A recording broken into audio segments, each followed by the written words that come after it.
nunca sabemos, nunca, cuál es la gota que desborda el vaso de la indignación social. Se quema Mohamed Bouazizi porque la policía le quita un tarantín con fruta. Y era la cuarta, la quinta vez, y el tipo se desespera, se prende fuego, y allá que avanza la primavera tunecina y arranca las primaveras árabes. ¿Dónde está escrito que eso tenía que ser así? Ni idea. Pero había una acumulación de enfado. Y si esa acumulación de enfado no hubiera estado en las pilas cargándose de la sociedad, se prende fuego y no pasa nada de nada. El 15M fue una manifestación más de las muchas. La semana anterior habíamos estado haciendo prácticamente la misma manifestación. ¿Qué pasaba? Que estaba habiendo una cierta acumulación. Había una sensación de que algo se estaba agotando, pero nadie sabía qué iba a ocurrir. Por tanto, fijaos, es muy importante mantener esa memoria, donde sea, y no caer en la melancolía de que esta queja no sea la definitiva, porque no sabes cuál va a ser la definitiva. Estamos insistiendo durante toda la mañana en cambiar el relato, cambiar el discurso, cambiar el sentido. Hay que disputarlo. Hay que disputar los sentidos. Hay que atreverse a hacer esa pelea. Nosotros la hicimos desde una pequeña televisión local que se emitía en muy pocos lugares y luego por internet. Igual le corresponde a la UNAM hacer una televisión por internet. Y empezar modestamente, llegar a quien lleguéis, pero abrir ese debate. No pretendéis estar en Televisa o no, pues empezad donde podáis. Greenpeace nos enseñó, fijaos, a que para conseguir concienciarnos con el cambio climático tenían que hacer actividades espectaculares, que de repente salían en los noticieros. Bueno, pues también tenemos que poner en marcha esa inteligencia. Pablo Iglesias hizo un curso de locución. Él me dijo, tienes que ir tú también. Yo la verdad es que no tenía tiempo, pero me apunté para ver si iba. Y tú acabas de mencionar, no sé si te has dado cuenta, tenemos que utilizar parte de las herramientas de los enemigos. Tenemos que disputarles el espacio donde ellos hacen las cosas. Y a veces cometemos errores de infantes. Yo no me junto con esa gente. Pues te la van a clavar hasta el fondo. Claro. Entonces de repente, fijaos, hay que entender también cómo ellos han triunfado. Yo leo a la derecha. Yo analizo a la derecha. Yo escucho los argumentos de la derecha. Si no, ¿dónde demonios disputas su capacidad de convencer a la gente? ¿Ves cuáles son sus herramientas? Tienes que levantarle las faldas, ver cómo actúan, entenderles, saber por qué esos millones de jóvenes del PRI son captados. En cambio, otros partidos políticos no tienen la capacidad de hacerlo. Hay que bajar todo a lo cotidiano. Yo ayer planteaba, y estuvo muy astuta Claudia Simon, que decía, ya, pero yo me expresé mal.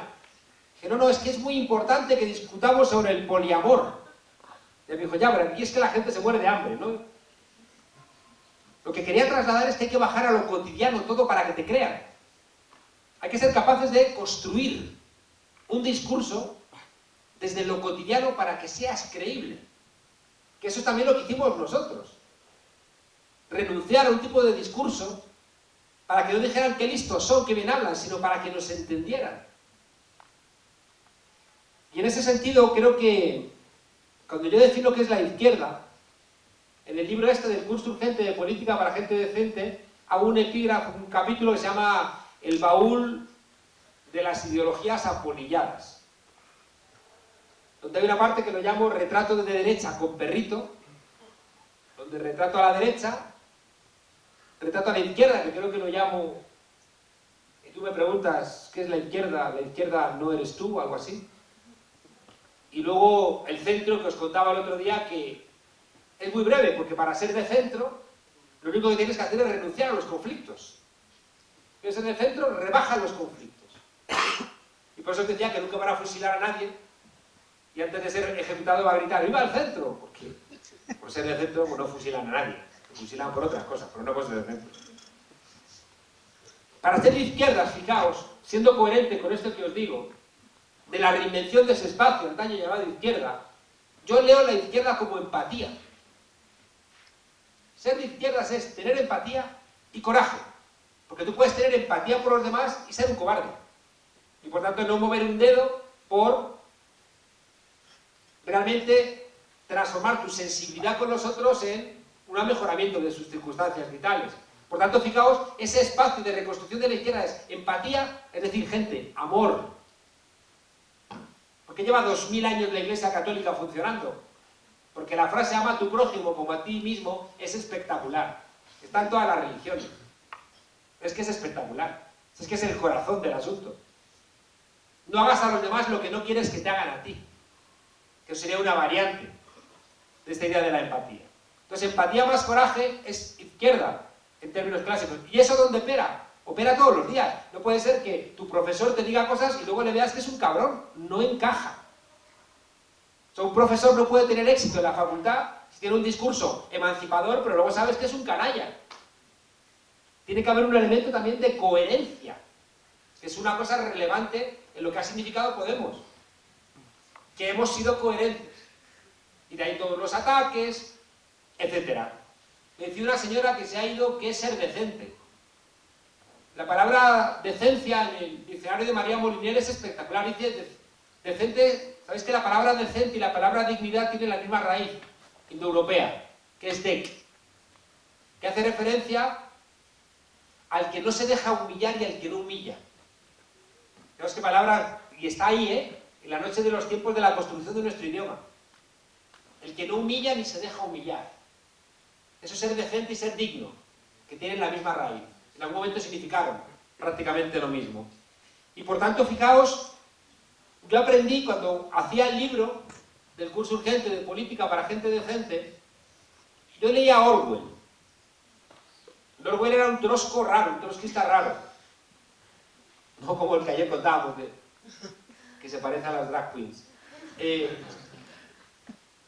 Y Orwell, sabéis que el primer trabajo que hace Orwell, como trabajo periodístico, es El camino de Wigan Pier. Quiero recordar que él se disfraza de pobre y se va a hacer un estudio de la condición de vida de los mineros en una zona pobre del noroeste de Inglaterra. Y él está asustado porque él es de procedencia aristocrática. Y él cree que los pobres le van a descubrir y lo van a acuchillar.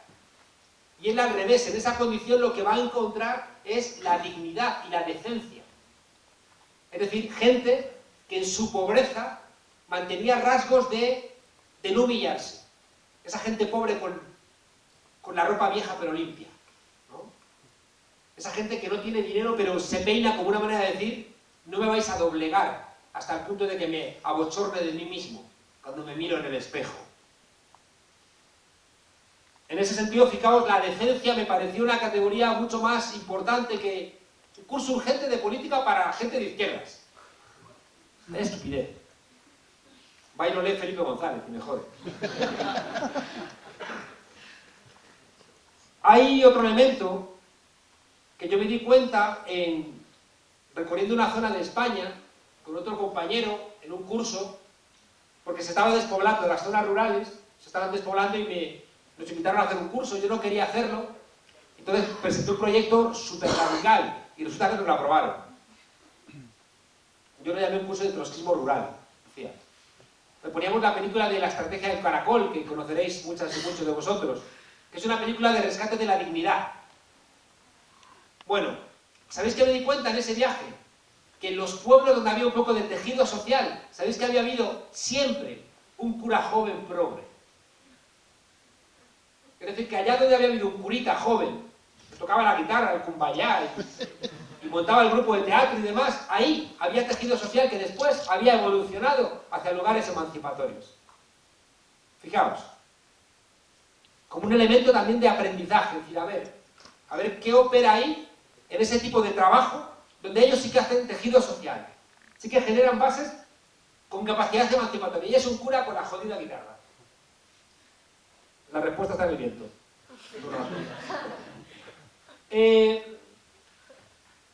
La derecha se une porque le unen los intereses. Y la izquierda se divide porque opera siempre no en lo real, sino en la posibilidad de una realidad alternativa.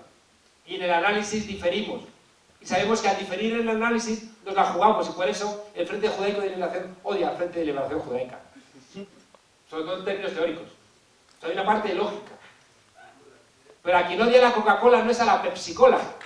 Quien odia es a los trabajadores que le hacen una huelga. Y entonces cuando hay una huelga, Coca-Cola y Pepsi-Cola están hombro con hombro. Son falsas competencias. Habéis planteado algo que es verdad, que la represión es exitosa. En todos lados.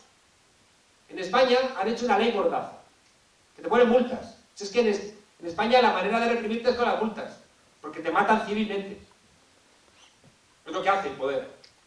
Y claro que genera efectos. Pero no sé por qué hay gente que sigue protestando, es que es muy fascinante. ¿Por qué? No lo sé. Pero hay gente que necesita mirarse al espejo y dice, tengo que salir a protestar, y te los encuentras protestando. A veces las protestas son imaginativas. A veces una gente se encuentra protestando y encontrando su dignidad haciendo un pequeño sabotaje en un centro comercial, no sé. Sabiendo que están trabajando en esa dirección. Boaventura desarrolla un concepto que es terrible, que es el de fascismo social, que es peor que el fascismo de los años 30. Decía Jesús Ibáñez, nuestro maestro, que Dios es más peligroso muerto que vivo, porque vivo por lo menos se debe venir. Y al fascismo le ocurre lo mismo. Yo quiero que el fascismo venga con correajes y con el Ganz Marx, o sea, marchando para que me asusten, con el cuero, que me viene vestido de Armani. Digo, qué elegante. Entonces el problema del fascismo social es que es una categoría de sociedades formalmente democráticas, pero socialmente fascistas, con violencia, con exclusión. Claro, yo sería peor que un ingenuo, ¿no? No reconocer las dificultades que tiene los dos países que siempre me han robado la alegría que doy en América Latina, que son México y Colombia. Me parten el alma, porque veo las dificultades estructurales para solventar estos problemas. Pero, termino. Que os planteaban que nos hayamos definido como una maquinaria de guerra electoral en Podemos, y es verdad, nos habíamos articulado como una maquinaria para competir contra la maquinaria del PSOE y del PP, pero yo siempre había insistido en que sin los círculos, sin esa otra parte de combustible asambleario, horizontal de ideas, nos convertiríamos en un partido político más. Entonces teníamos una discusión en si primábamos la parte ejecutiva o primábamos la parte asamblearia. Y ahí tomamos una decisión, que yo creo que no nos equivocamos. ¿Por qué? Porque en 2 años hemos sacado 65 diputados y 5 millones de votos. Inédito, inédito. En el escenario, me atrevo a decir, mundial. Y para eso es verdad que sacrificamos vagones. Y yo ahí insistí. Mi dimisión de la ejecutiva, yo ayer decía de broma que soy un dirigente líquido, en términos de Bauman, porque sigo siendo un dirigente, pero no estoy en la ejecutiva. Pero he sido capaz de seguir manteniendo y alimentando esta necesidad. ¿Qué hay detrás de la dimisión de Sergio Pascual, de la destitución de Sergio Pascual ayer? Por un lado, errores de no haber sido capaz de gestionar los territorios. ¿Por qué? Porque él es una persona que tiene mucho en la cabeza esa idea de maquinaria de guerra electoral. Y ha ido construyendo en los territorios un partido que se parece muchísimo a los viejos partidos. ¿Con qué efecto? Con que la gente más abierta, la gente que está buscando otra política, se ha ido. Yo iba a los territorios y de repente en las charlas que yo doy hay 500, 600 personas. ¿Por qué? Porque vienen los que son de los nuestros, los que hemos expulsado, otros. Esa es la idea. Es decir, que tú tengas un discurso lo suficientemente amplio para que no venga solamente los tuyos. Porque es que entonces hay un dicho en España que dice, dale un carguillo y verás cómo es Juanillo, ¿no? Es decir, que hay gente que de repente tiene un pequeño cargo y, joder, parece el capitán general de los ejércitos de Tierra Caliente, que decía Valle Inclán. Entonces, fijaos la dimisión de Sergio, la destitución de Sergio Pascual pasaba, por un lado, porque muchos territorios estaban muy enfadados. Y en segundo lugar, porque en mitad de la investidura, donde estamos plantando cara, joder, al poder bipartidista y austeritario de Europa, en la figura del PSOE y del PP, en mitad de esa discusión donde estamos recibiendo ataques brutales, donde nos están acusando de todo, para que cedamos, van unos en Madrid y dimiten. Joder. O sea, que hay una parte también de tu trabajo político donde no puedes comportarte en un partido político como si estuvieras, no sé, en el cumpleaños de tu prima. Tú no puedes hacer determinadas cuestiones. De repente el Partido Socialista, que estaba pactando con un partido que es de la nueva derecha, pero que dice que es liberal, que es Ciudadanos, y de repente el Partido Socialista dice, e invito también al Partido Popular. Era la gran noticia, la gran coalición. Es decir, el Partido Socialista había anunciado que iba a hacer lo que estaba haciendo el SPD, el Partido Socialdemócrata Alemán, y la Merkel en Alemania, una gran coalición. Y ese día van estos y dimiten. Y desaparece de las noticias la oferta del PSOE al Partido Popular. Y la noticia es, Podemos tiene grandes divisiones internas. O sea, es intolerable. Es intolerable. La división de estas 10 personas en ese contexto, escribía yo esta mañana, debiera haber obligado a Sergio Pascual a dimitir él mismo. Porque somos un partido que la gente no se tiene que aferrar a los cargos. Porque si tú se te monta este pollo siendo tú el responsable de organización y miras para otro lado, joder, eres casta. ¿Qué significa casta? Utilizar algún tipo de privilegio de la condición que vives para tener algún tipo de ventaja. Entonces te estás convirtiendo en eso que estamos nosotros procurando dejar de lado en nuestro país. Y por tanto, hay una discusión que tiene que ver con esa exigencia de hacer cosas de manera diferente. Y yo creo que la destitución de Sergio Pascual implica, hay que verlo, si es verdad que una vez que hemos llegado al Parlamento, ahora se trata de recuperar esos vagones que habíamos sacrificado. Y si de repente somos capaces, y ahí tenemos que estar todos muy atentos, de si Podemos era solamente una maquinaria para entrar en el Parlamento, o Podemos es una fuerza política con capacidad de hacer las cosas de manera diferente. Tenemos que verlo. Hasta ahora no lo hemos hecho. Hemos primado lo primero, y era importante. Y nos hemos manchado las manos, como decía Sara. Y hemos hecho cosas que no son bonitas. En la campaña electoral pusimos la cara, en la papeleta electoral pusimos la cara de Pablo Iglesias. ¡Qué bochorno! Pero es que si no ponemos la cara de Pablo Iglesias, no salimos. Porque la gente conocía a Pablo Iglesias, no conocía al partido. Y mirad, esto es un poco triste, pero es real. Esto ocurre como cuando un entrenador de fútbol hace una alineación radicalmente novedosa. Si pierde el partido, está fulminado. Si gana, es un genio. ¿De qué depende? Del resultado del partido. Si la alineación genera una victoria, dicen, joder, qué listo, como uff. Si pierde, ya había dicho yo que esto es un gilipollas, esto es un imbécil. O sea, depende también del éxito. Por eso planteaba que la decisión que tomamos tuvo una parte exitosa. Pero llevamos un año diciendo, cuidado, cuidado que estamos sacrificando esos elementos. La relación con los medios es esencial por todo lo que llevo diciendo. ¿Sabéis qué ocurre? Que tenemos que situarnos en las grietas que deja el sistema. ¿Por qué nos invitan a los medios? Yo todos los viernes por la mañana estoy en un programa en las mañanas de 4. ¿Sabéis por qué me invitan? Porque sube la audiencia. Entonces es una contradicción del sistema que por un lado quiere acabar con nosotros porque somos críticos con el sistema, pero al mismo tiempo le subimos la audiencia y está en esa tensión. Aprovechemos esos intersticios y entendamos que si no estamos en los medios de comunicación no existimos. Las estrellas que no tienen nombre no existen socialmente. Y por tanto hay que ponerle nombre, y parece que están en los medios, si es que no hay otra.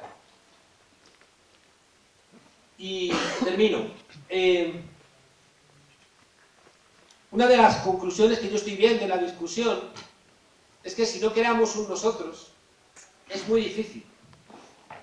Si no construimos una esfera pública donde nos identifiquemos comúnmente, yo no veo solución. Si no construimos un nosotros en donde podamos identificarnos como parte de una misma aventura, veo profundamente difícil que encontremos razones para juntarnos. En ese sentido creo que es muy importante identificar a los enemigos. Es decir, que si tú no identificas al responsable de lo que ocurre es muy difícil. Y por eso, fijaos, la referencia de la clau que comentábamos funciona en la fase destituyente. Necesitamos impugnar lo que existe. ¿Por qué Beppe Grillo de 5 Stelle, que es una de las, yo creo que es la fuerza principal en Italia, no pacta gobiernos con la izquierda? Porque dice, es que si pacto con lo viejo estoy muerto. ¿Qué problema ha tenido Podemos? Que estamos convencidos de que pactar con el PSOE podría ser la desaparición de Podemos. Y por tanto, esta posibilidad de renovar y regenerar la política española correría un alto riesgo de quedar en nada. Pero ¿sabéis qué ocurre? Que hay 11 millones de españoles que han votado al PSOE, a Podemos y a Izquierda Unida, que quieren salir del gobierno de la derecha. Que quieren salir del gobierno de la derecha. Y que están en su cabeza delegando, que es terrible, pero están delegando. No, a mí no me busques problemas. Yo ya he votado. Haced lo que sea para salir del... Oye, pero cuidado que el PSOE está ofreciendo cambiar las caras, pero hacer las mismas políticas, ¿eh? Es una trampa, ¿eh? Ya, pero haced lo que sea. ¿Y qué ocurre? Que si hay nuevas elecciones, quien vaya a las elecciones con la culpa de que no haya habido un gobierno de izquierdas, va a ser castigado en las urnas. Y ellos tienen todos los medios de comunicación. Y por tanto ellos están construyendo esa matriz de opinión, de decir, no hay un gobierno de izquierda por culpa de Podemos. Y eso es lo que nos obliga a tener esa discusión con el Partido Socialista, exigiéndole cosas, hablándole de tú a tú, porque nos ha sacado solamente 300.000 votos. Pero entonces tienes la obligación, ya digo, de mantener ese equilibrio cuando sabes que tienes las de perder, porque los medios de comunicación van a hacer el discurso. Ayer la portada del País, diciendo, el PSOE espera contar con la abstención de Podemos, aprovechando las divisiones internas y no sé qué más. Es decir, te alimentan las divisiones internas y dicen, oye, como se ha dividido, apóyanos, ¿eh? Creo que no hay soluciones fáciles, como está diciendo. Estamos como alumbrando muchos ángulos. Pero al final es cierto que cuando vemos los cambios sociales en cualquier país, las piezas terminan encajando. Hay un libro precioso de Omar Cabezas, que tiene 2 libros hermosísimos, los 2 prologados por Ernesto Cardenal, poeta.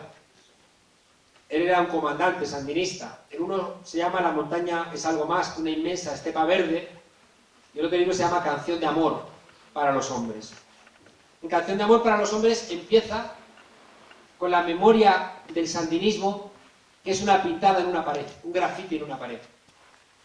Y cómo solamente ese grafiti en la pared de un hombre asesinado por los gringos en los años 20 mantiene una memoria que en los años 70 emerge como la posibilidad de una revolución democrática.